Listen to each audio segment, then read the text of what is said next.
An armed man has been taken into custody at Charlie Kirk's memorial venue in Arizona. Authorities on high alert ahead of tomorrow's service. Tens of thousands expected to attend, including the US President and our own Pete Stefanovic, who joins us live now from State Farm Stadium in Glendale. Pete, an unprecedented security operation underway there. Yeah, good morning, Alex. And what this arrest has done, it's really pointed to this intense security picture that this stadium is facing at the moment, that it is at the centre of, after a man was arrested yesterday after carrying at least one weapon, one gun and one knife. And according to the Secret Service, he was acting suspiciously. He didn't have the appropriate law enforcement credentials. And the Secret Service is also saying that those credentials had expired, which led to suggestions that he might have been acting as private security for someone. At least that's what he told, reportedly.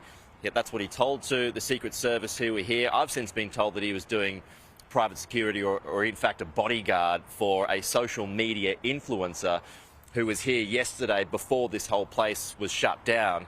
But despite that, it's serious enough for the man to be arrested and now charged, and he's had to put up a $5,000 bond. But it comes at a time, as I said, where this place is virtually locked down now and will continue to be. As I told you yesterday, Alex, it's now a grade 1 or a tier 1 security event. So it's alongside the likes of political conventions and Super Bowls.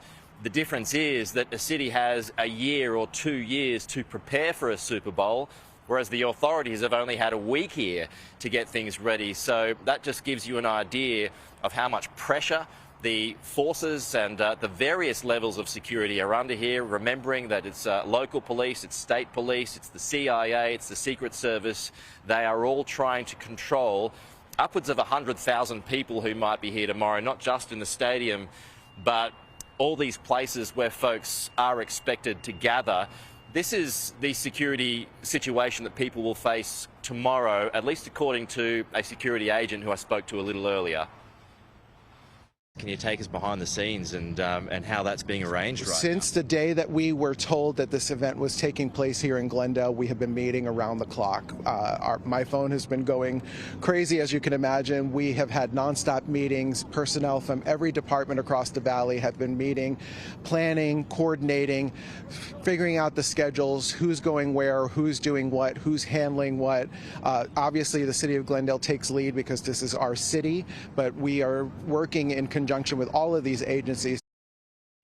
And if things are intense here, it's intense all across the country and in other states as well. In the nearby state of California in Sacramento earlier today, Alex, a man has been arrested after firing shots at the window of a local ABC station in Sacramento. Whether that was deliberate or not, well, that'll form part of the investigation. But the unconfirmed link is that ABC is the network that was home to Jimmy Kimmel Live, and he, of course, has been suspended temporarily, maybe even permanently, for incorrect comments that he made a couple of days ago about Charlie Kirk's alleged shooter being a MAGA supporter.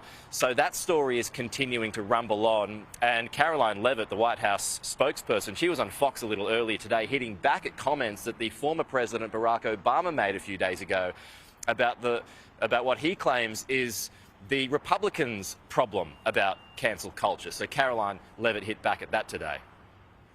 With all due respect to former President Obama, he has no idea what he's talking about.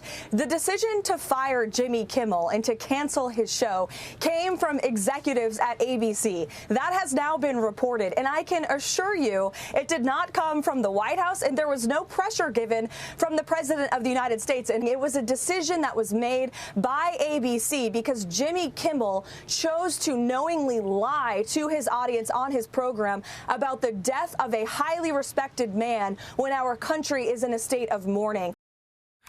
So again, back to State Farm Stadium, which will be housing the Charlie Kirk Public Memorial tomorrow. As I mentioned, the capacity is here for 60,000 people, but others will gather in other places, and it's going to be led by speakers including the US President Donald Trump, the Vice President J.D. Vance, Secretary of State Marco Rubio, the Defense Secretary Pete Hegseth, and Erica Kirk, Charlie Kirk's widow, will also be speaking tomorrow. So it is going to be a monumental event, a big event. It's going to last for several hours. And the security agent who I spoke to a little earlier as well, Alex, he said they are expecting protesters, but there is a space that will be allowed for them to gather. So we'll wait and see how that all turns out.